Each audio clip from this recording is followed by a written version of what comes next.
गुरु भगवान के शुक्राने हैं, गुरु भगवान को न माने। भाई ये विषय का रस चला गया, चरण से पृथ्वी तक उल्लेख करने लगी।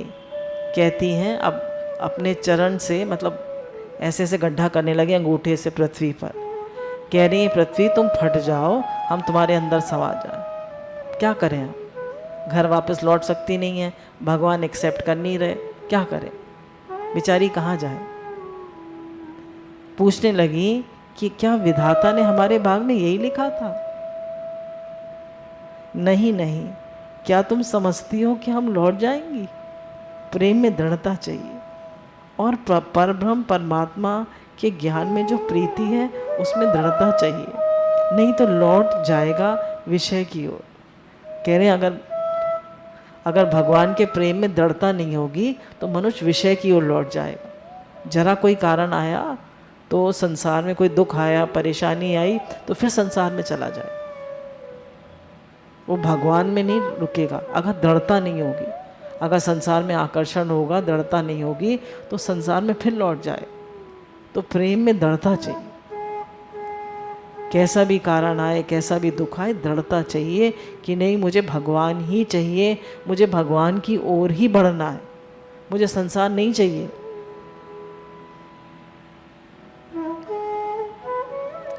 लगी अपने पाँव से धरती खोदने तो क्या बोली, हम गाड़ देंगे अपने पाँव धरती में। अगर हमारा मन चंचलता करेगा तब भी हम मानने वाली नहीं है, लौटने वाली नहीं है। गोपियों ने कहा हमारा मन कितनी भी चंचलता करे, कितना भी शोर मचाए, पर अब हम भगवान के मार्ग को छोड़कर जाएंगी नहीं, अब हम घर लौटेंगी नहीं, अब हम मर जाएं पर भगवान के पास से हम जाएंगे नहीं। कृष्ण को हमें स्वीकार करना ही पड़ेगा। उनके प्रेम में दृढ़ता देखिए, हमारे जीवन में देखिए जरा सा कोई कारण आता है, जरा सी कोई हालत आती है तो हम झट परेशान हो जाते हैं, झट दुखी हो जाते हैं। गोपियों को देखिए, वो भगवान को एक सेकंड भी नहीं छोड़ रही।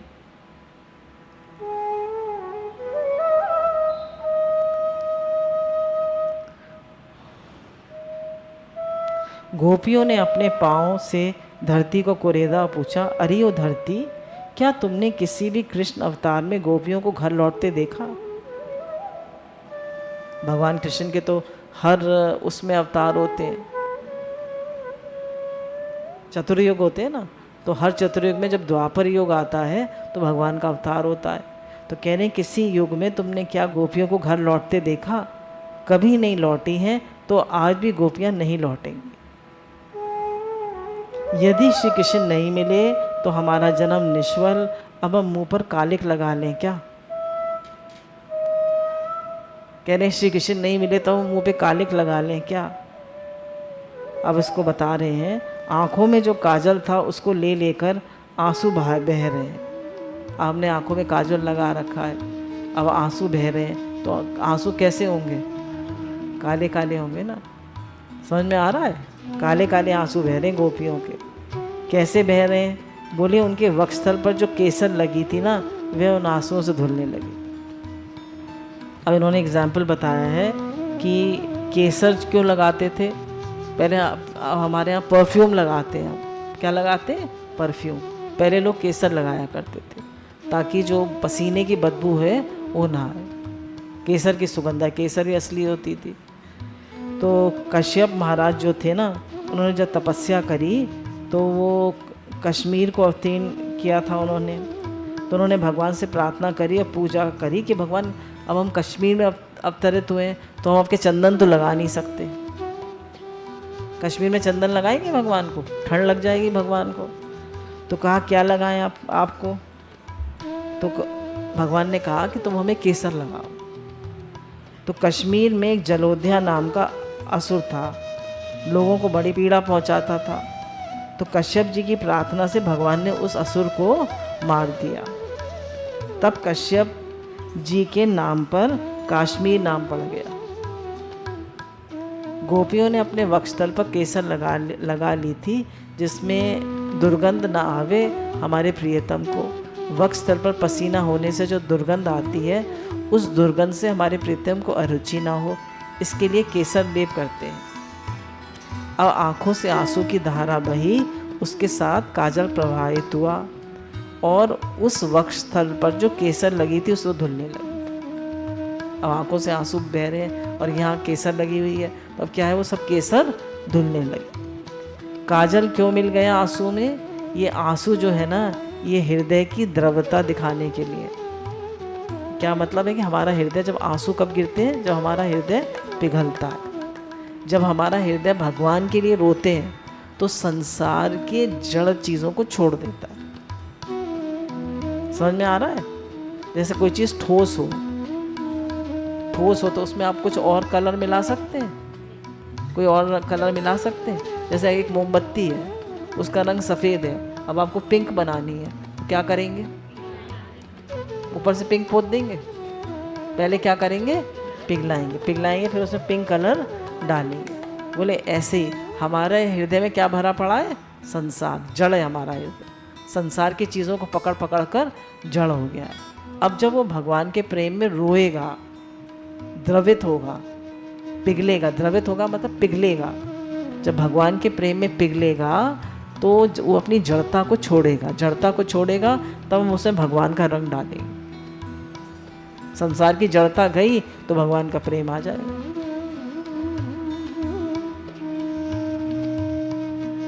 पिघलता है दिल और गीली होती हैं आंखें। दिल जलता है, आंखें बहती हैं, क्या स्वभाव है। दिल में ताप होता है तो चीज़ गर्म हो जाती है, वही तो गलती है, वही द्रवित होती है, वही गीली होती है, परंतु गीली होती हैं आंखें।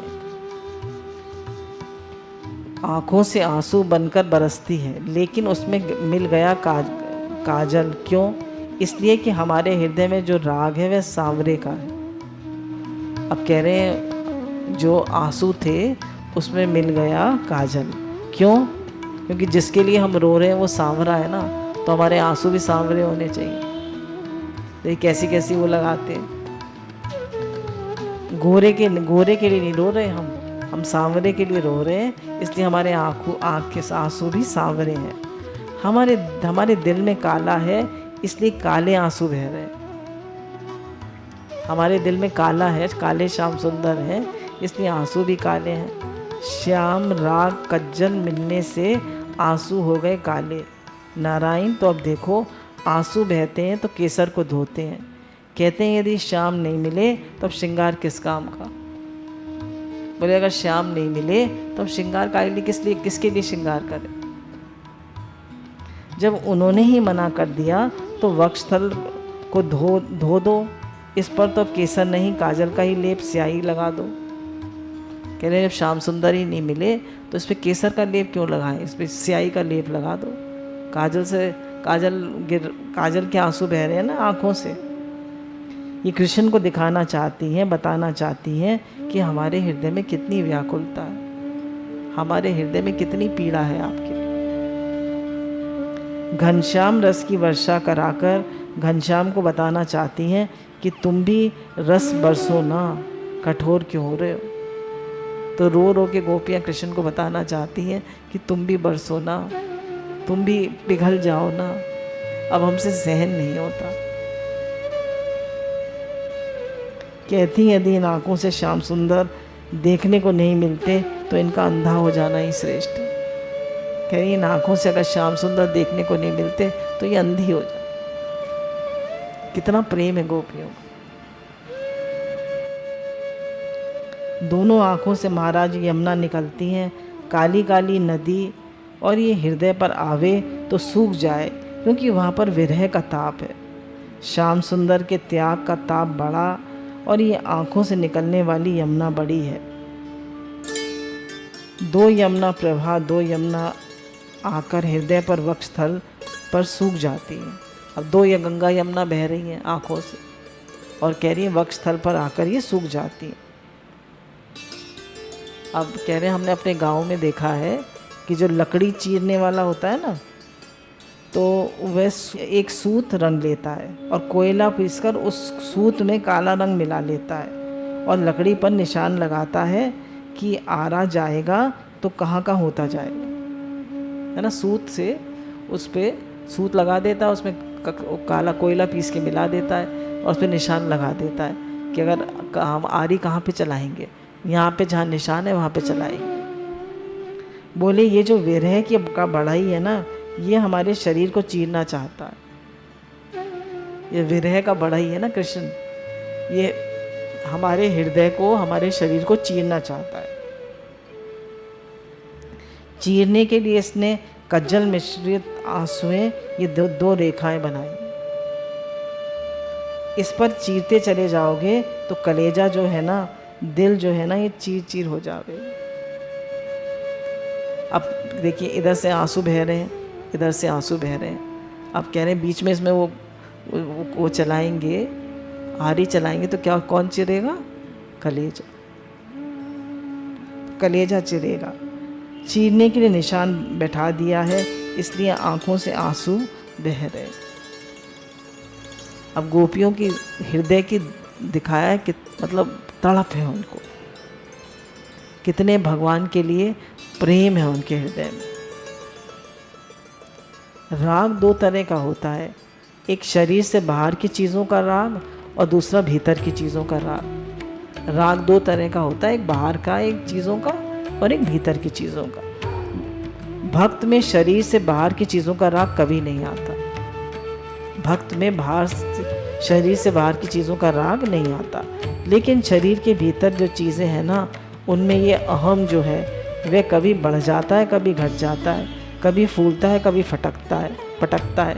तो गोपियों ने कहा हमारे हृदय में जो कुमकुम राग है, केसर राग है, ये दुनिया का रंग है, संसार का रंग है। कह रहे एक बाहर का राग होता है, वो तो भक्त में होता नहीं है, एक अंदर का राग होता है। और अंदर के राग में कह रहे हैं कि भाई सजती हैं, संवरती हैं, ये क्या है, कुमकुम लगाती हैं गोपियाँ, केसर लगाती हैं। तो कह रहे ये भी दुनिया का राग है, दुनिया का रंग है। प्यारे से मिलने के लिए दिल में संसार की रंगीनी नहीं चाहिए, जिस प्यारे से मिलना है उसी का राग चाहिए, उसी का रंग चाहिए। इसलिए उन्होंने श्याम रंग आंखों से निकालकर अपने हृदय पर जो केसर का रंग था उसको पोंछ दिया और बोली हमारे हृदय में जो श्याम रंग ही है ना, केसर का रंग नहीं है। बोले हमारे हृदय में भी श्याम रंग है, तो अब हमें केसर का रंग नहीं चाहिए, हमें श्याम रंग ही चाहिए। गोपी कान में कमलाकार आभूषण धारण तो करती है, लेकिन नीलम का।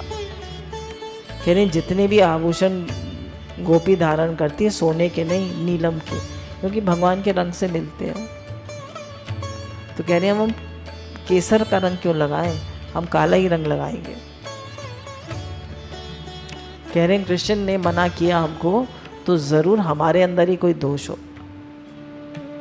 वो ये नहीं कह रही भगवान में ये कमी है, भगवान ऐसे हैं, भगवान ऐसे। कह रहे हैं हमारे अंदर ही कोई कमी होगी, हमारे अंदर ही कोई दोष होगा। प्रेम में सारी बुद्धि इस दृष्टि से काम करती है कि अपने प्रियतम को सुख पहुंचे।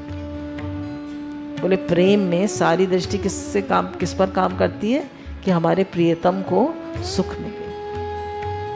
और हमारा आज संसार में क्या है कि किस पे सब दृष्टि किस पे काम करती है, मुझे सुख मिले।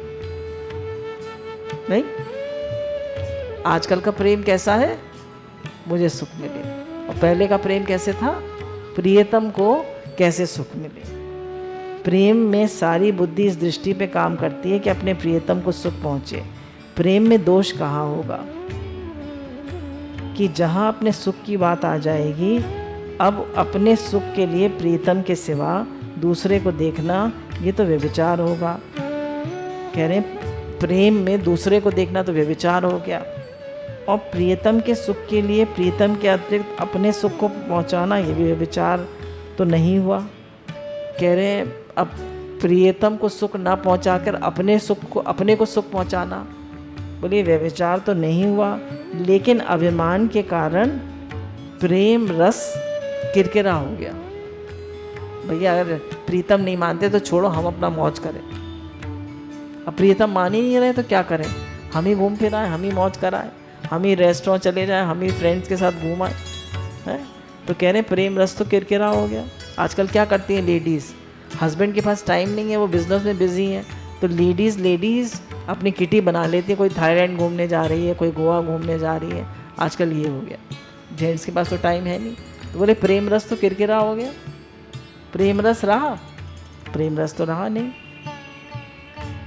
श्याम रंजित आंसू से केसर राग रंजित हृदय को धो रही हैं, माने अपने हृदय को शुद्ध कर रही हैं।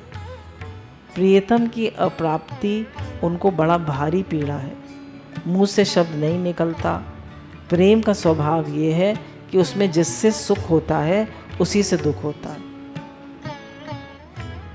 कह रहे हैं जिससे सुख होता है उसी से प्रेम में दुख भी होता है।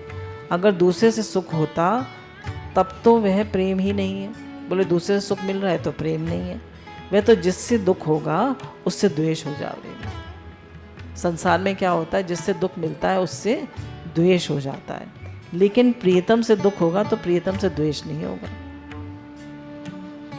अगर प्रियतम से दुख मिलेगा तो प्रियतम से द्वेष होगा नहीं।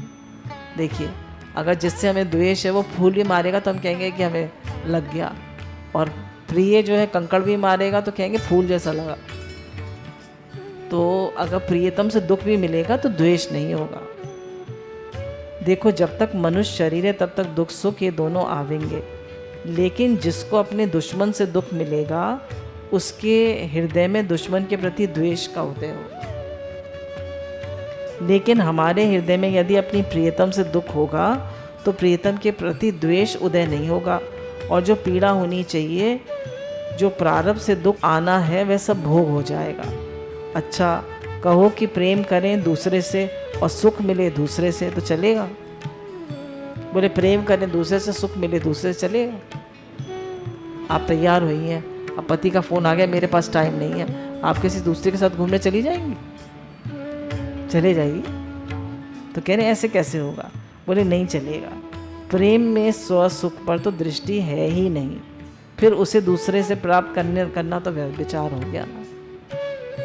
कह रहे हैं अगर दूसरे से सुख चाहोगे तो ये व्यभिचार हो गया। प्रेम में प्रियतम को सुख पहुंचाना है, जैसे भी पहुंचे।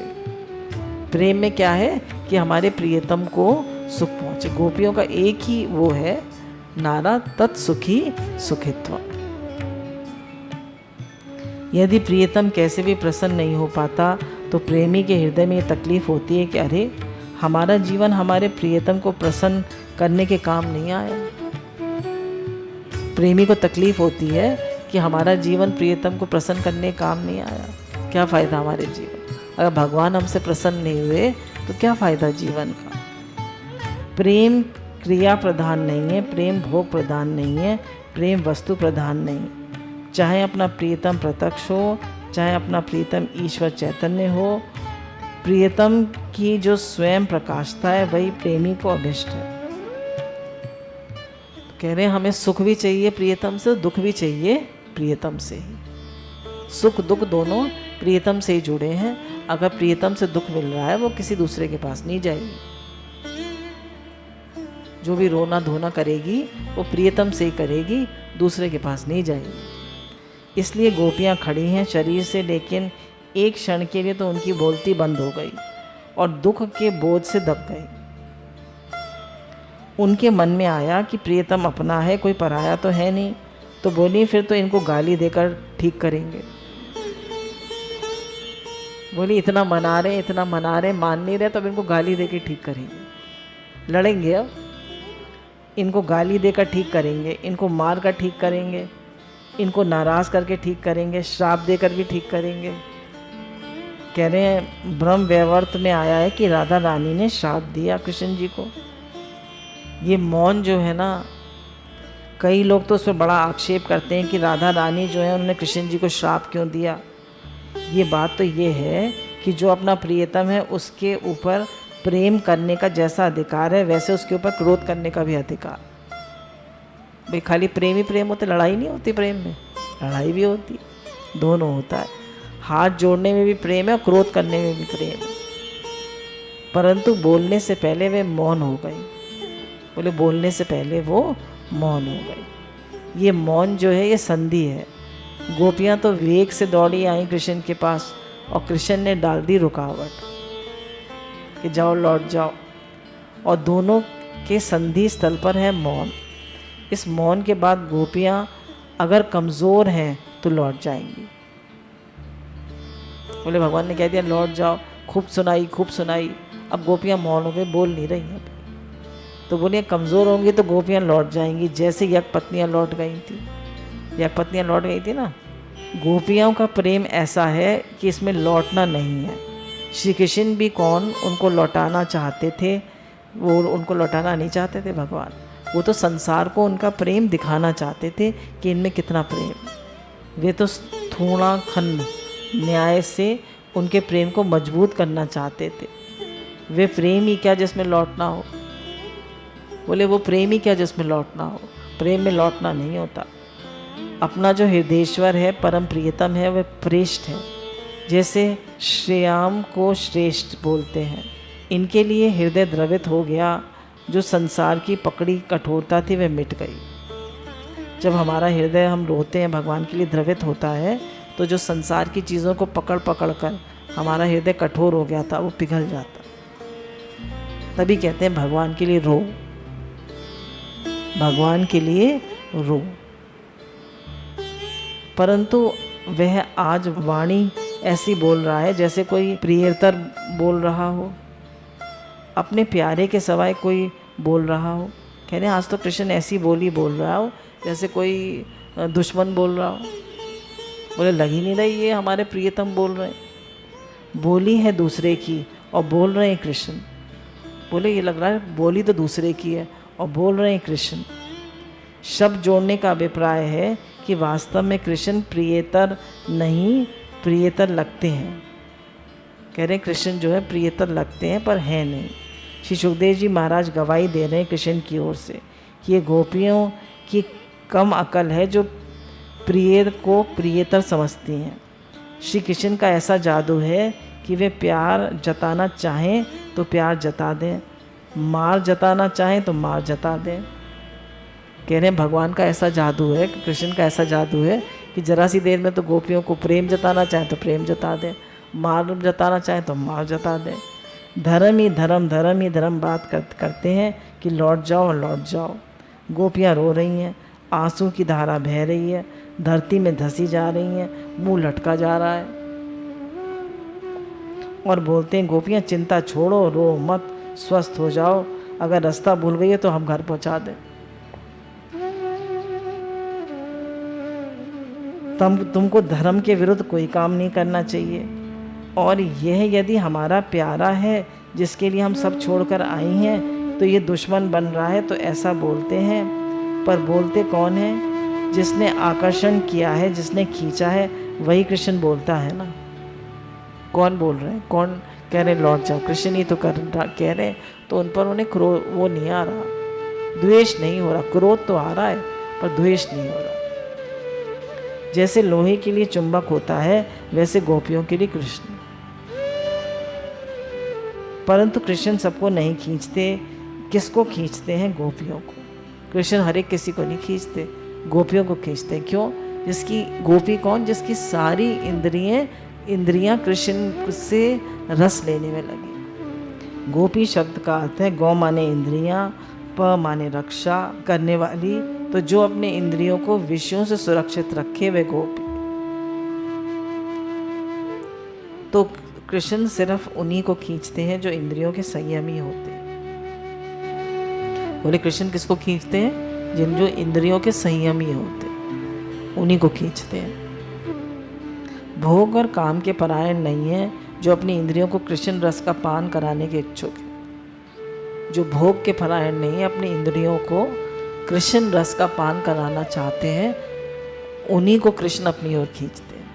धीरे धीरे हमारा मन तो भोगी होता है, बाहर मुखी होता है, पर धीरे धीरे गुरु के सानिध्य में वो अंतर्मुख होता जाता है। निर्गुण ब्रह्म के पास बांधने की कोई रस्सी नहीं है, खींचने की कोई आकर्षण शक्ति नहीं है। तुम स्वयं उसकी ओर खिंच कर जाओ और उसके साथ बांधो मत, एक हो जाओ। परंतु कृष्ण तो सगुण है, उनके पास फंदा है, रस्सी है, चुंबक है, उनके पास आकर्षण शक्ति है, ये खींचते हैं। बोले निर्गुण के पास तो कोई रस्सी नहीं है खींचने के लिए, पर कृष्ण तो सगुण है, उनके पास तो रस्सी है, फंदा है, वो तो यूँ खींच लेते हैं। वो तो गोपियों को अपनी ओर खींच रहे। क्यों? क्योंकि गोपियों ने सारी इंद्रियां विषयों में नहीं लगा रखी, भगवान में लगा रखी। बोलिए सच्चिदानंद भगवान की जय, बांके बिहारी लाल की जय, हमारे श्याम सुंदर भगवान की जय। जय जय श्री राधे।